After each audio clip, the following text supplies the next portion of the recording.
Welcome back to Score Study Notes. My name is Sam Hollister, and today we're going to look at Debussy's Prélude à l'après-midi d'un faune by Debussy, Prelude to the Afternoon of a Faun.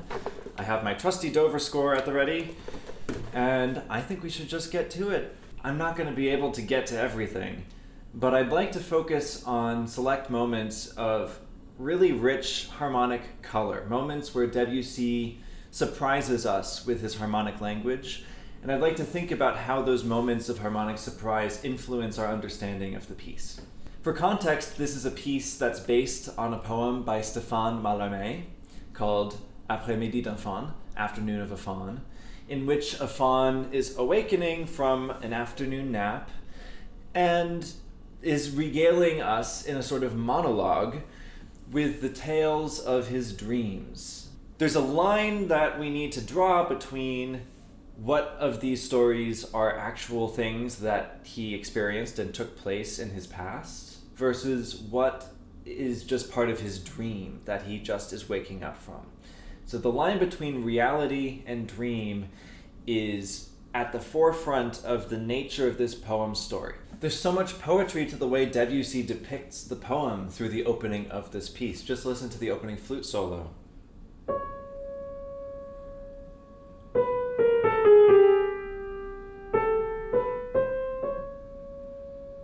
Happens again.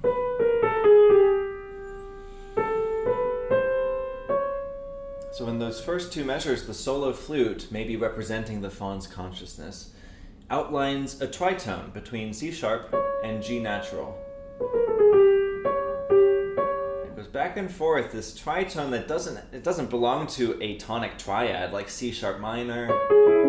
You might see four sharps and see a C sharp and think C sharp minor, or maybe E major but starting on a C sharp. Strange, it doesn't really behave that way because of this G natural. So it's disorienting, it's woozy, it's kind of like the faun doesn't know where he is as he's waking up very groggily from this dream.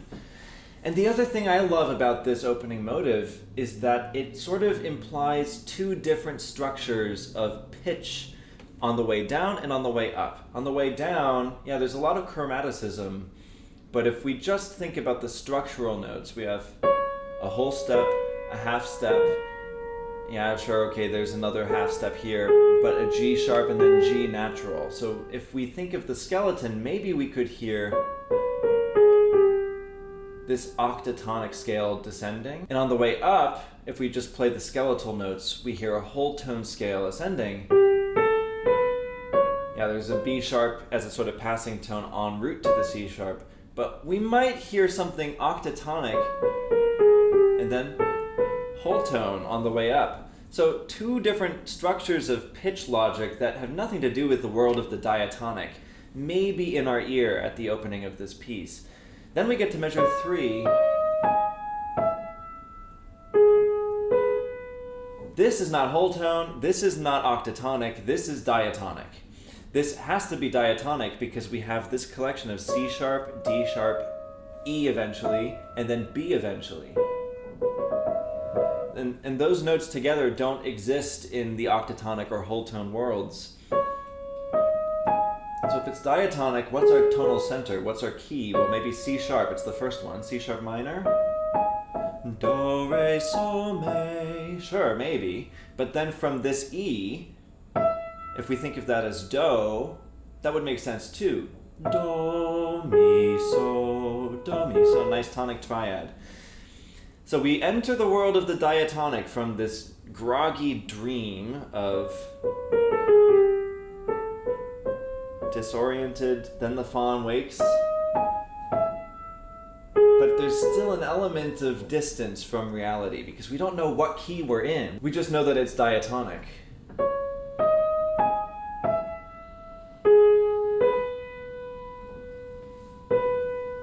Until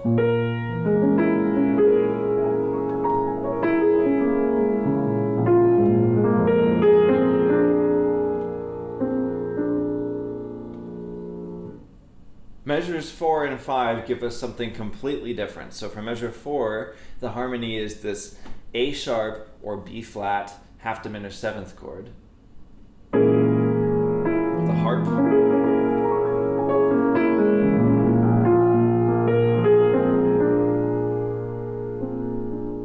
And then in measure 5, this dominant 7th chord, B flat dominant 7th. By the way, if you're studying the score and you're looking at the harp in the 4th measure, it's very tempting to think this is some kind of scale glissando. But the notes are actually doubled up enharmonically, so the harp is just playing a B flat half diminished 7th chord, if you check out every note individually. By the way, as notated, Debussy has called for 8 different pitches to be played by the harp. You have A sharp, B flat, C sharp, D flat, E, F flat, and G sharp, A flat. That's not possible. He's notated the A sharp and the A flat on either sides of that chord. There's only one set of A strings on the harp, so you have to choose whether to use the A sharp and double up the root of this chord, the A sharp and B flat, or to have the A chorus on the A flat level, which would double the 7th and leave the root thin as just the single B flat. I think it's more logical probably to double the root and use the A sharp. Just interesting that Debussy calls for something impossible in this harp glissando, but in any case, it's an arpeggio of this chord, B flat half diminished 7th.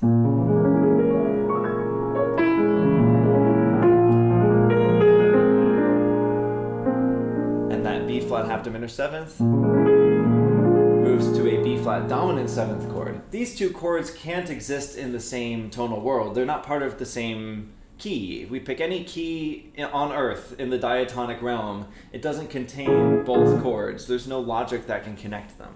We think of this B flat half diminished 7th chord functionally, we might think of it as a 2 chord in A flat minor or something silly like that.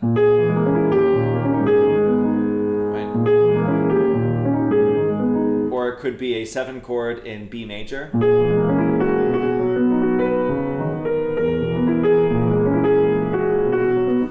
It's neither of those things because we end up on a B flat dominant 7th chord. So it's all floral. It's all like the Faun senses awakening after this dream.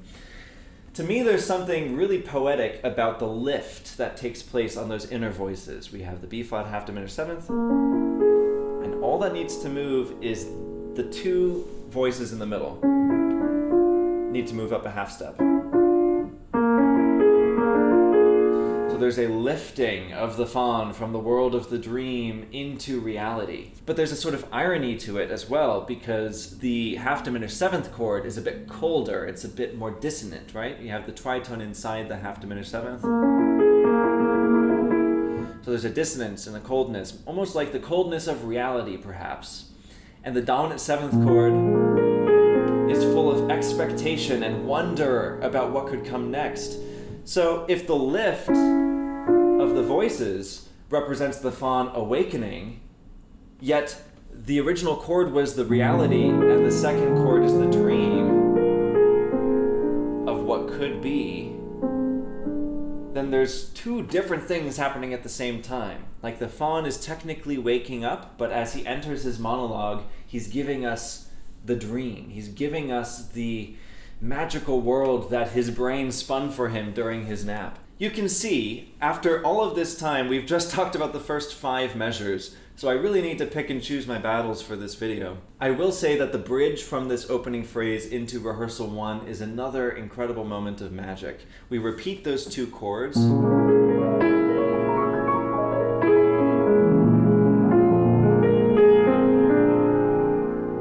the dominant 7th.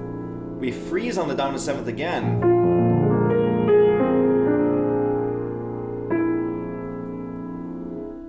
Everything clears except for these 2 horns. Horns 1 and 3 holding concert D and E. Horn 3 moves up to F natural, and then another half step to F sharp. And at the same moment, the flute re-enters with the C sharp to begin that motive again.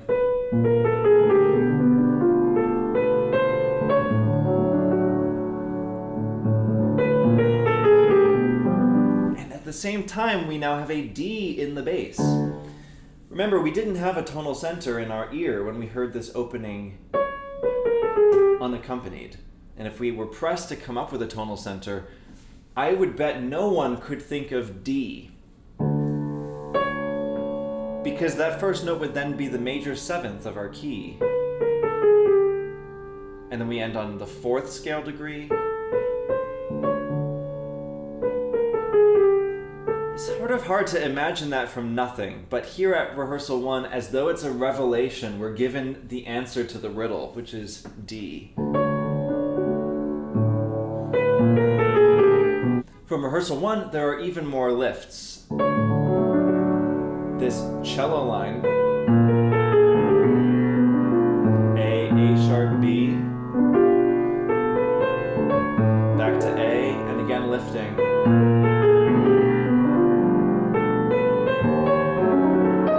Okay. So the harmonic surprise at the third measure of 1 is yet another lift. We go from this D in the bass to a D sharp in the bass at the third measure of 1. And what's happening to the chord underneath? Well, we have this G dominant 7th chord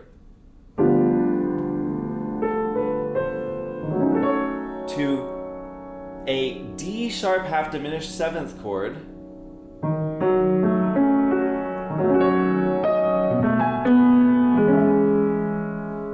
to a 5-7 of E major and then E major. The second beat of the third measure of 1 is the first time we really have what feels like a little cadence, even though it's tucked in the middle of a phrase, so it doesn't close anything off.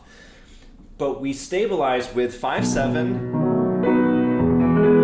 and then 1 in a key, and it's E major. Oh, maybe that's why the 4 sharps have been here all along. It's for the second beat of the third measure of Rehearsal 1. And this is confirmed to be the tonic E of that motive. At least for now it is. So again, a lift in the bass is from D to D sharp. And what happens between this G dominant 7th chord and this D sharp half diminished 7th chord, the downbeat of the third bar of 1, is every voice moves up by some kind of step. The D to the D sharp, the F to the F sharp, the G to the A, and the B to the C sharp. But they don't all move up by the same amount. It's not like we're just moving things up. Some parts of the chord move up a little farther than others. So we lift from this D in the bass to the D sharp.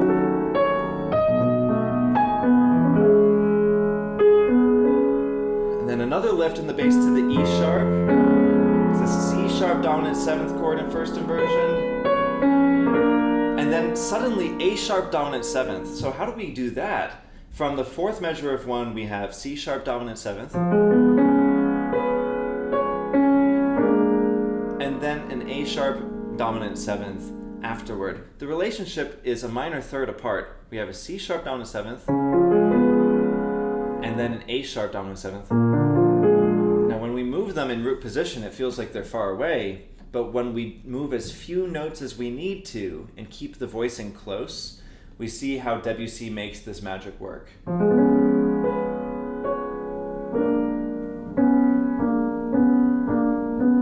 Two voices need to move by half step in different directions.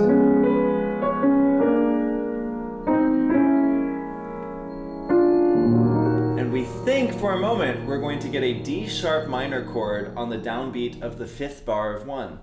And it almost is, except there's a G sharp in the cellos. That's such an important note that is so often not heard enough in recordings and performances of this piece. The 5th of 1, that G sharp in the cello is so important. It's the only thing that's not a member of D sharp minor. We've just had an A sharp dominant 7th chord. We ought to go to D sharp minor. Right? But instead we have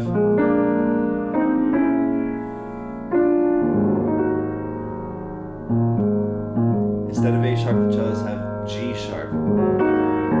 What is this chord? If you have a D sharp minor chord, but with the 4th above the bass also, in reality, the root is more like a G sharp, the note that the cellos alone play. The D sharp is the 5th, which is inverted, so it's underneath the cellos. And we have the 9th, the 5th, and the 7th of the chord. And then on beat 2, the oboe gives us the 3rd of the chord. And everyone else moves to the triadic members of this G sharp major chord. So much incredible wizardry. There's so much that we can unpack in this phrase, but I want to get to rehearsal too. So, measure 15, we have this beautiful D sharp minor chord with a secret root of G sharp actually in the cellos.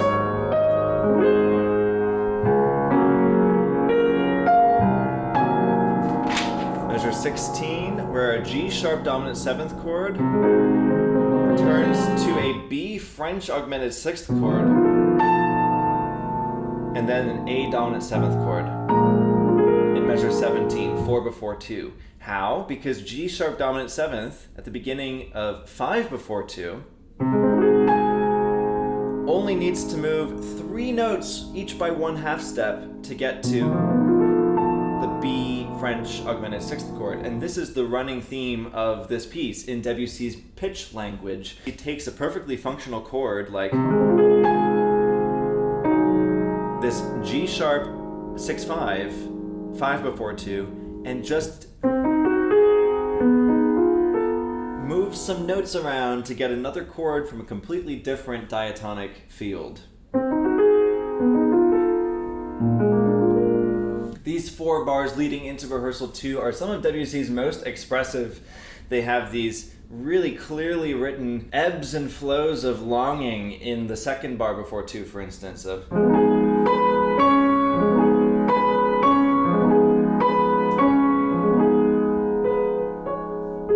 taught to hear the E sharp half diminished 7th chord as 2, as a predominant leading to some eventual cadence in D sharp minor. And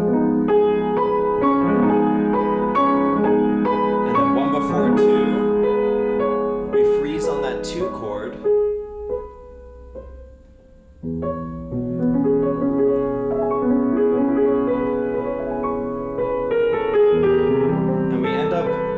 In E major, a world away from the D sharp minor that we expected. And how do we do that? We take the E sharp half diminished 7th chord from 1 before 2 and all throughout this phrase. And we move the F to the E natural, keep the middle notes the same, and move the D sharp to C sharp. And we get an E major chord with the added 6th, which is exactly what the harp plays for us.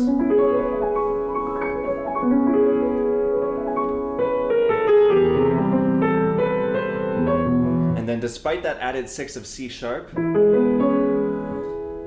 the foil harmony, the alternate harmony that is presented in contrast to E major, is C major in first inversion. Okay. Now the tonic is E at rehearsal 2. But the flute is playing the same opening motive from the beginning. A motive which originally we insisted had no tonal center. At rehearsal 1, we were told secretly had a tonal center of D.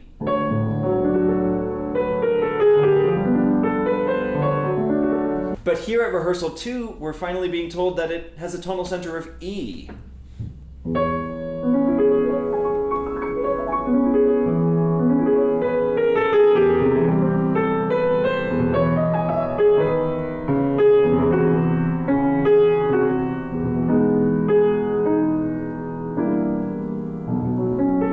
Okay, come on, that has to be one of the richest things Debussy ever wrote.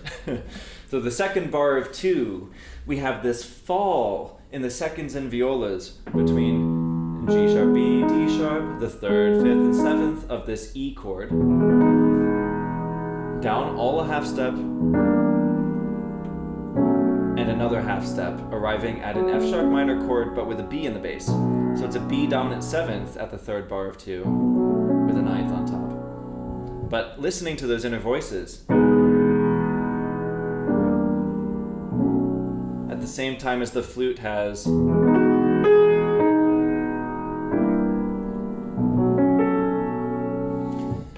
now all of those lifts that the faun was experiencing coming out of his dream into the world of the real are somehow inverted, and we have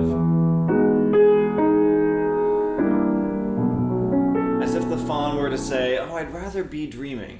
I'd rather this all be a dream. That dream was quite nice. So as he tells us about his dream in these encounters of supposedly his past, but perhaps of the dream, we feel this urge to go back to sleep, to slink back into that comfortable world. And I think the seconds and violas represent that so poetically in that moment. Okay, we have to keep moving or we're never going to get anywhere. So let's take a look at rehearsal 3. By the way, this lead into rehearsal 3 has a known typo in many of the parts for horn 3. This third horn pickup to rehearsal 3 that in the Dover score is correctly written as a quarter note on the 11th beat, in the third horn parts is often written as a eighth note on the 12th beat, so aligned with the final clarinet pickup. So you get, which is not correct. It should be as written. Just make sure if you're conducting this piece, that you look at the parts in advance and correct that before the first rehearsal. So, the lead into rehearsal 3.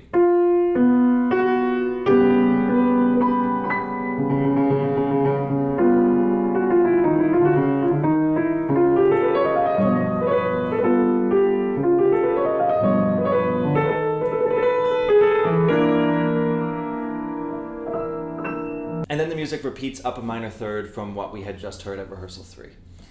I think this section really clearly connects to a moment in the poem, the Mallarmé poem, in which the faun is expressing the sense of frustration that comes when the things you dream about aren't always the same in real life. And how do we get that sense of frustration? Well, first, we're lifting into reality with this clarinet pickup. So we've had all those beautiful falls of sinking back into the world of dream, but here, the clarinet rises us back into the world of cold reality. Not to mention the pickup has a tritone between the first clarinet, third horn, and then on the downbeat, a tritone between the second horn on a concert G and the fourth horn and bass pits on a concert C sharp. Now, everything except for the chromaticism in the clarinet line, just those initial chromaticisms aside, everything in these 3 bars comes from the world of the C sharp whole tone scale. And now everything risen up a minor third will generate the other whole tone scale, this one starting on E. I say the other because there are only 2 whole tone scales in terms of what notes they have, right? We can think of the C sharp one as starting on C sharp, we can think of it as starting on D sharp. And the whole tone scale starting on D sharp is all the same notes as the one starting on C sharp. That's not the case in an asymmetrical system like the diatonic system. If I take a C major scale and I start a major scale instead on the second note of that scale, which was D, I'm not going to get the same notes of C major. I get D major, right? 2 of the notes are going to be different, and all sorts of differences abound when you do this. But in a whole tone world, because all of the intervals are whole steps, you can start on the second note of a whole tone scale, generate a whole tone scale, and of course you're going to get the same notes.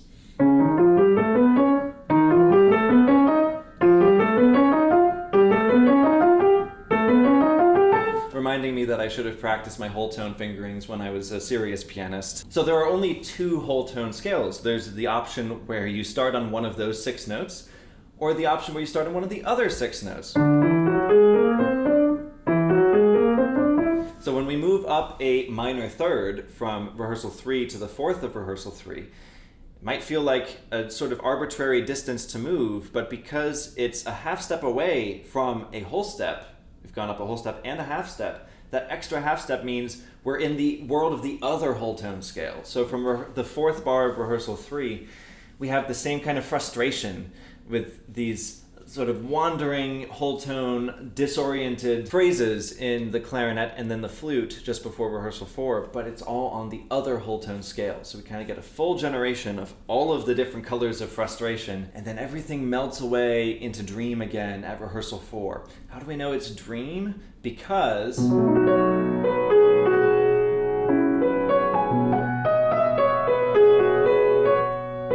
I should really play the viola line with that too, because it's so colorful.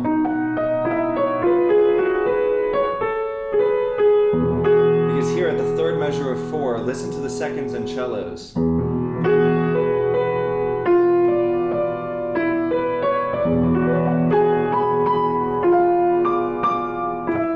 The third measure of 4 and the fourth measure of 4, we have this descending chromatic line against the dominant 7th chord, that chord which we might think of as being representative of what could be, of the possibilities of the dream.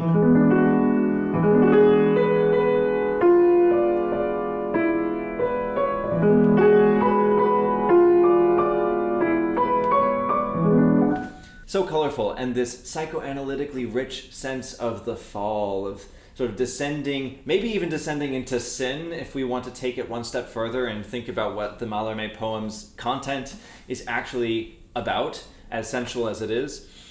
But in any case, it's falling into the world of the dream. We've finally arrived at the middle of the piece. It's embarrassing how long it took. Now, what a comforting feeling for us, the audience, to hear this moment of A flat major 7 at rehearsal 6 with a very simple, soft and expressive clarinet melody.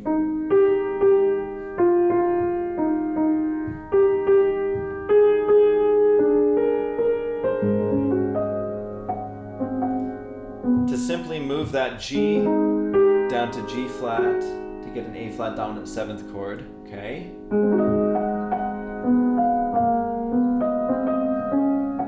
And then exactly what we want to hear happens. D flat major, a new key for the piece. I can't tell you how much I love that moment. Starting from measure 55, the 5th bar of 6, this beautiful melody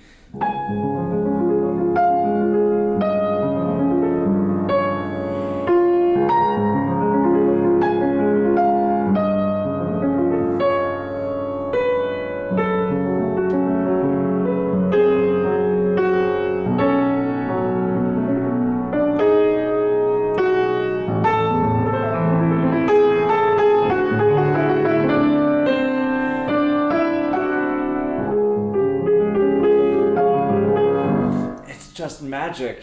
The incredibly huge leap between the 2nd and 3rd bars of this theme.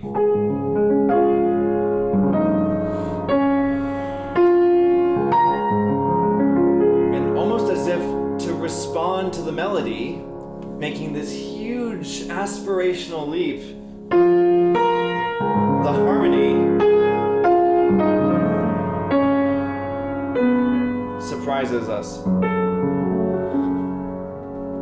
It's just bone-chilling in the best way every time I hear it. You know, what's happening is we have D flat major alternating with a kind of cluster of G whole tone. Turns out all of those notes of the melody fit within G whole tone.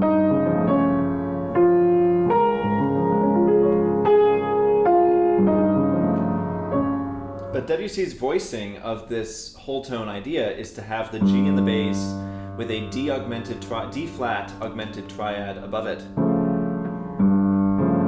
So it feels very familiar in a voicing kind of way. It feels like a kind of chord structure we might have heard before. It's not like he just plays all the notes of the whole tone scale together. The effect is similar in the pitches that he's using, but the voicing sounds like a 7th chord we might come across. And if we move the F down to E, we get a dominant 4-2 chord. But instead, with this F natural, it hangs out in limbo in an uncannily familiar kind of voicing.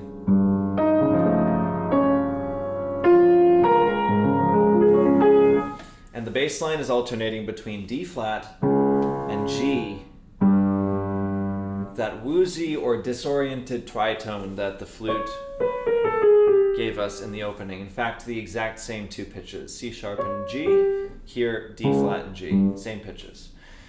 Something so poetic about the exact halfway point. Let's see, is it the exact? This is measure 55 out of 110 measures. It's the exact halfway point of the piece in terms of written content.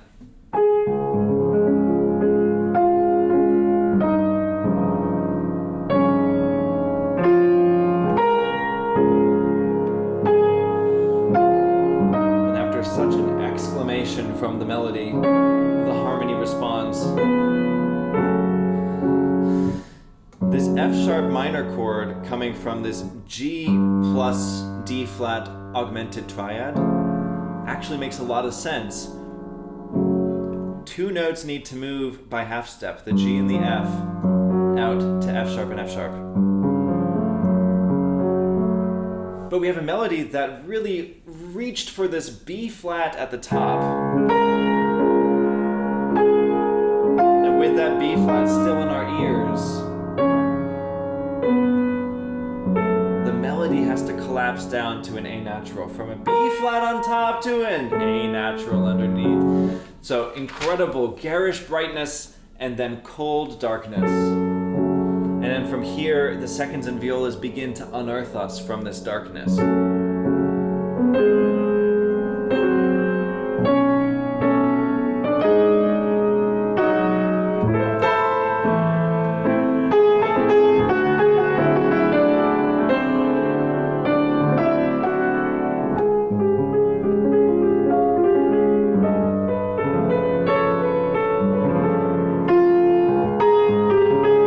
Now from measure 63, which is 5 after 7, Debussy shows us what a brilliant orchestrator he was. He combines the melody again, now in the strings, passed from the woodwinds now to the strings.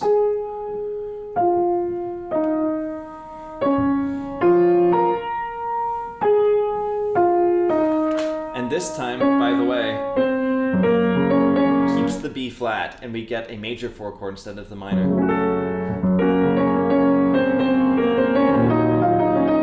So the strings have the theme, if slightly altered. The harps together have.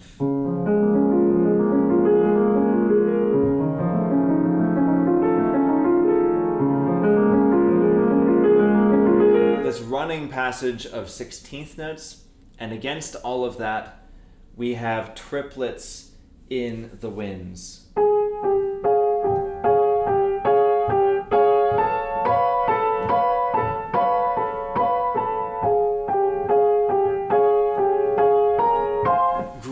In twos. So we have triplets in groups of 2, we have the 16th note sextuplets in the harps, and then eventually in the strings we have straight 16th notes. With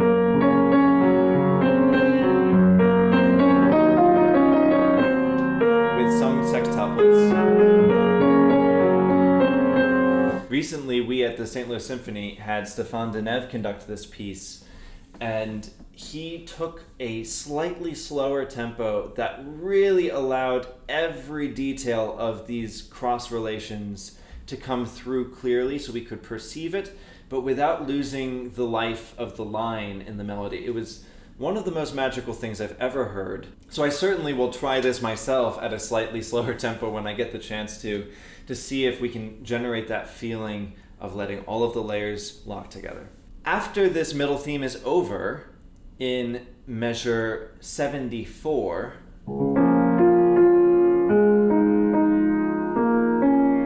we get a D flat major conclusion, but then with the dominant 7th. So from this D flat dominant 7th chord,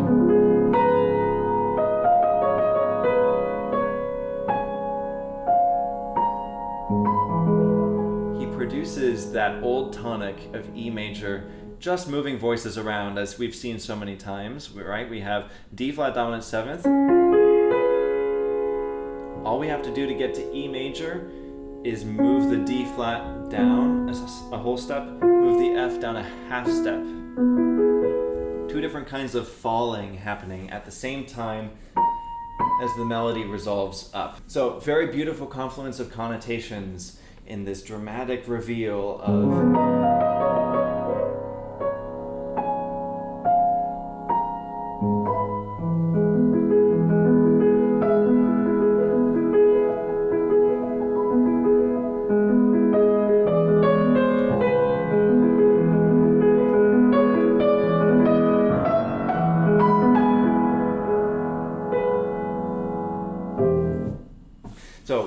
happens at rehearsal 8. We get that reveal of E major in first inversion. The harp bubbles with E major arpeggios all throughout.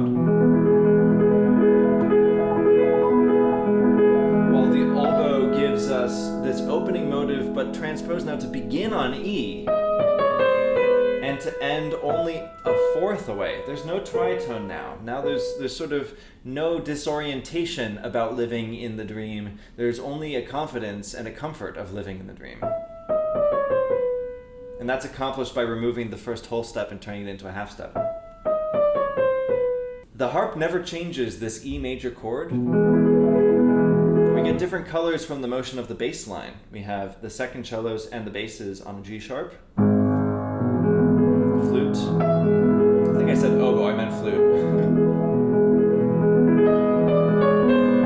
C sharp in the bass, but the E major chord stays the same. So we get that beautiful confluence of an E major chord with the C sharp, but in the bass it makes it feel like a 6 chord. F sharp in the bass.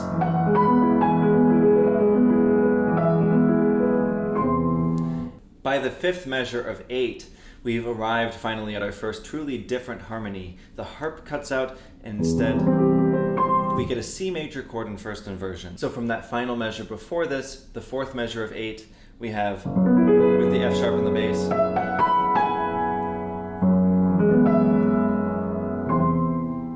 C major first inversion coming out of nowhere. You can argue that there's some connection to voice leading here. It's a little bit distant, even in the motion of the voices. And the change of texture with the harp exiting, the seconds and violas exiting, the horns entering, makes me think that actually this is more of a callback to the 2 chords from that first harmonization.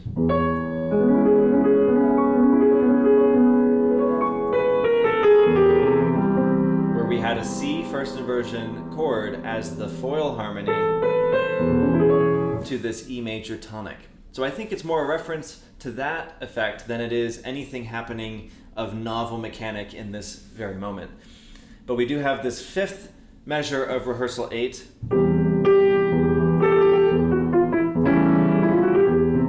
Where C major alternates with A dominant 7th, and that's certainly a voice leading maneuver.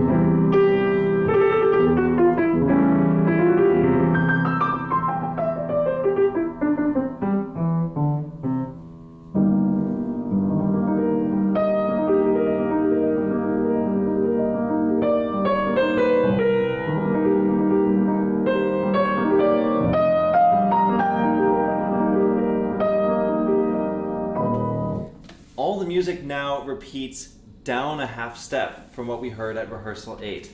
So from this dissolution 1 before 9,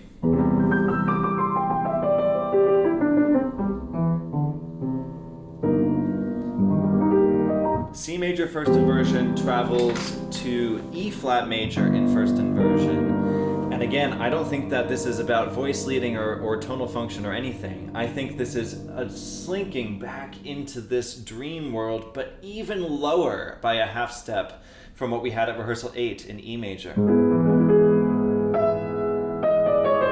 Now we have, with the oboe this time,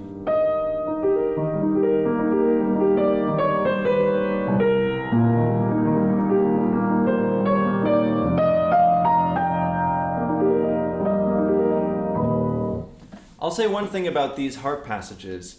It's so difficult to hear against the strings. I'll say rehearsal 9 as an example. The strings are sustaining this chord in this voicing.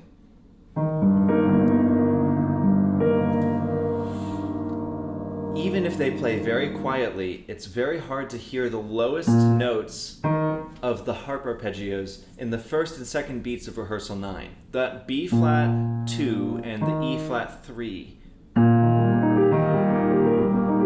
And then from there, it's fine to hear all of the notes, but it's that E flat 3, and then it happens again, B flat 2.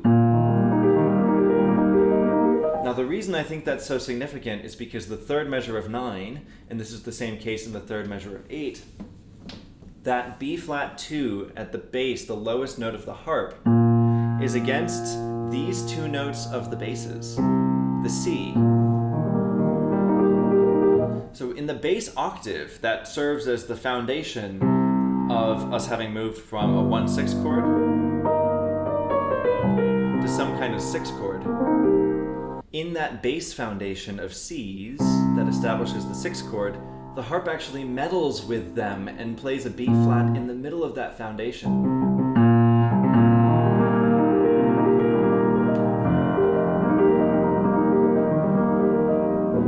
And it's such a significant coloral muddiness that I think is important to capture.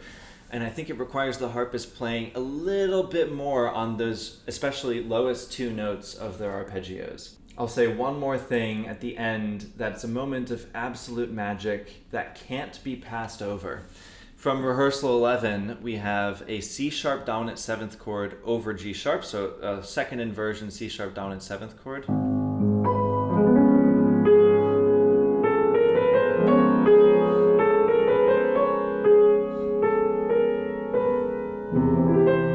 And then this is the second measure of 11, C major first inversion.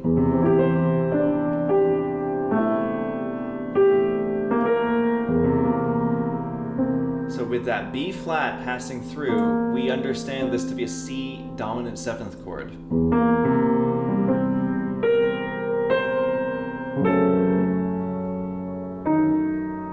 And then F sharp minor with a D sharp afterwards. So we understand that to be a D sharp half diminished 6/5 chord.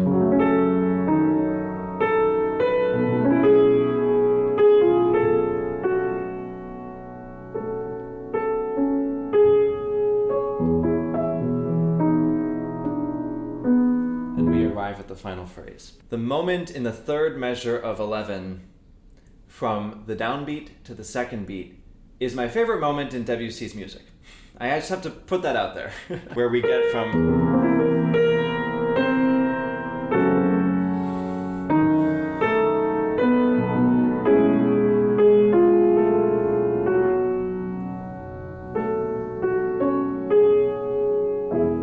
a C dominant seventh chord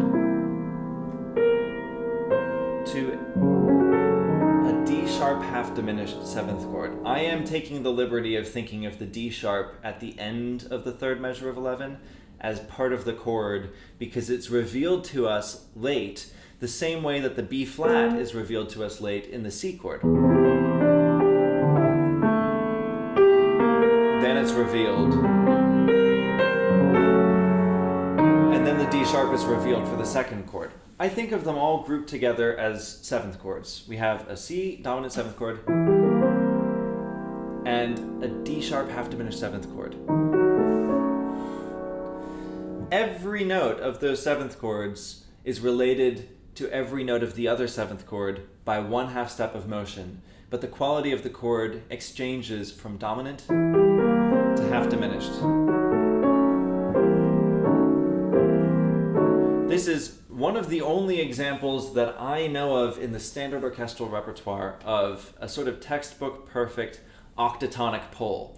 So I mentioned in my last video the idea of the hex pole or the hexatonic pole. I didn't get far into the weeds, but it's triads that work this way. You have, let's say, a minor triad. If you move each note by only 1/2 step, you can get to a major triad only one way. So there's a unique major chord that has 1/2 step of motion displacement in each of its voices from the starting minor chord.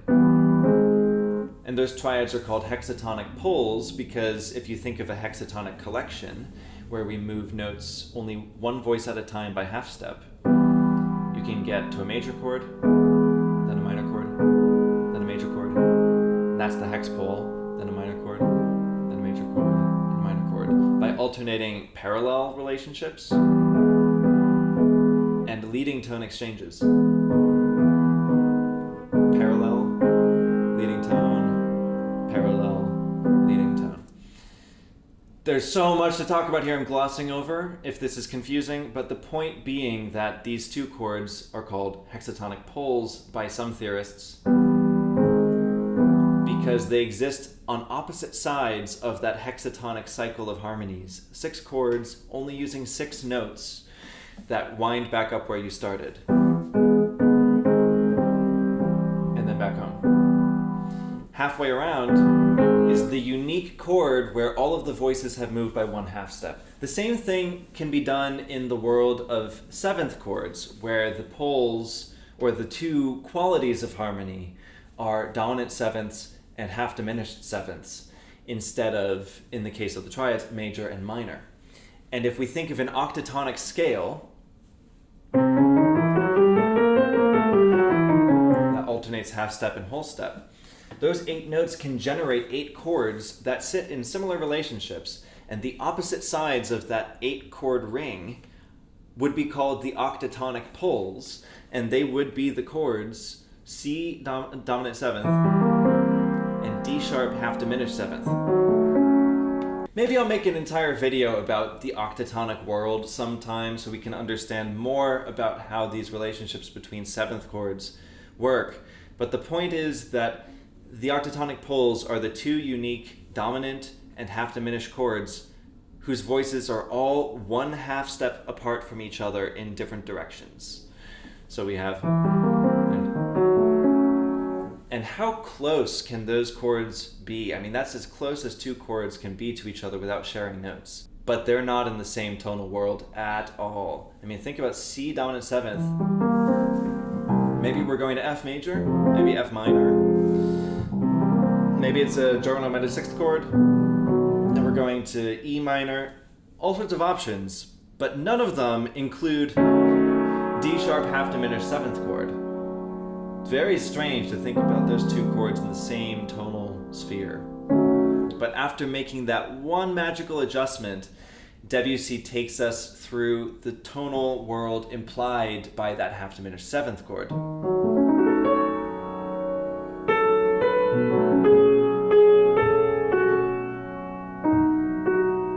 And cadences in E major.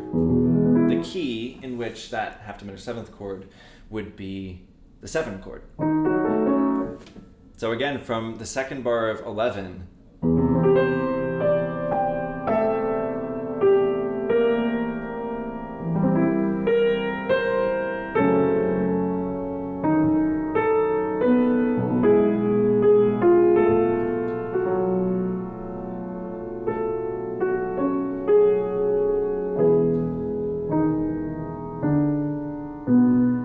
have this descent, this fall, just as we've been getting accustomed to the fall. And then we have the final phrase from the second bar of Rehearsal 12, which has some of the richest harmony in the whole piece. There's an E pedal in the bass, and the first and third horns play against the first violins.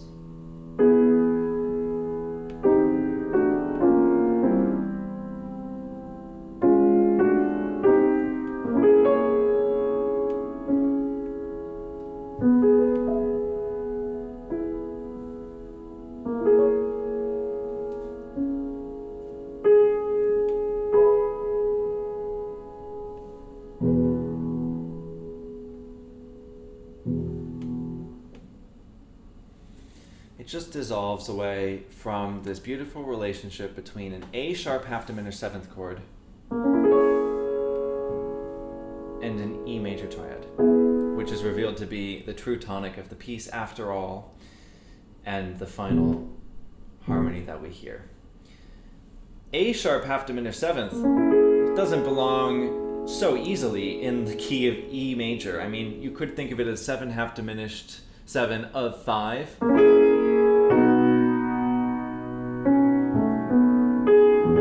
And then arriving at 1, but to go directly from the A sharp half diminished 7th chord to E major is to cut out that dominant in between and to just keep the 5th and the 7th as common tones with the root and the 3rd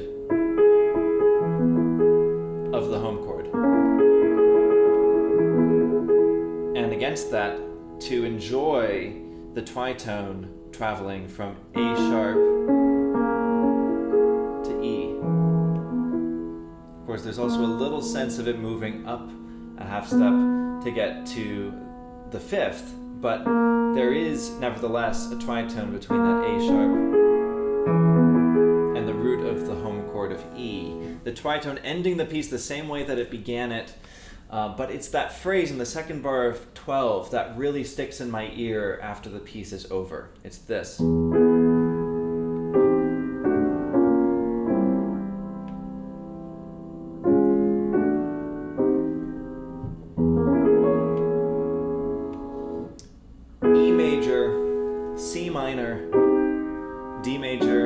flat minor, C major, chromatically lifting D flat, D, C minor, A sharp half diminished, and then we're in our little coda. E major to C minor, there's a hex pole right there. Speaking of hex poles, no common tonal center whatsoever. It's just a woozy, really close realm that has nothing in common with the realm that we were living in. And then again, D major to B flat, another hexpole relationship. And the relationship between these two hexpole pairs is that it has descended a whole step. Same music, down a whole step, and then yet another fall. So it's really exaggerating the feeling of fall that is inherent in this opening motive.